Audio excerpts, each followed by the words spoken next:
And I think the best thing about this win is, after watching the tape, we can play a lot better. I mean, yeah, we won, and it was close, but there's without a doubt, I think you ask anybody in this room, could they play it better? Could they have less mistakes? I think they'd all agree, and that's the best thing, is to get a win against a team like that and know that you're capable of playing better.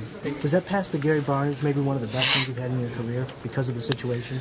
You know, I think it was definitely one of my better plays yesterday. I think, you know, over a 6-year career, I've had pretty decent amount of good plays. I think as critical as it was in that situation, you know, if we don't get that, then the game's over. So it was definitely important. You know, that 4th down play, I don't think I've ever had that play with him. And, you know, I think as a quarterback, especially in this offense, if you go through the progression, I think I've talked about this before, generally it gets you to the guy that you need to get to. Now a lot of the times it's easier said than done. There's a pass rush, or you might try to force it somewhere else. And on that play, I think, you know, 4th and 7, you know exactly what you need to get, and when they take number 1 away and then 2's in front of the sticks, you really got to get to number 3, and that's what we're able to do. Not having Jordan and Josh and Ben, but how do you develop the confidence or trust with those other guys, or is it you don't have any other choice, so you got to throw them the ball? No, I trust those guys, you know, with all my heart. I think when, you know, for me as a quarterback, I will go with a group of guys that works their butt off, knows exactly what they're supposed to do, gives everything they have,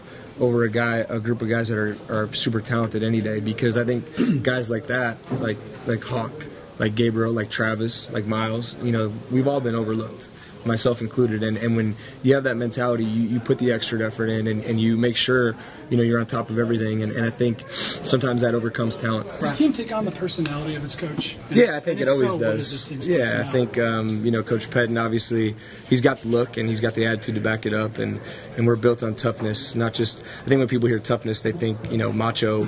But there's a lot that goes into it about being mentally tough. And I think throughout 2 weeks, you've seen that we've been able to hang in there and fight through to the end, and that's not, you know, physical toughness, it's mental toughness. Hey, Brian, right when training camp was starting, Pettin said that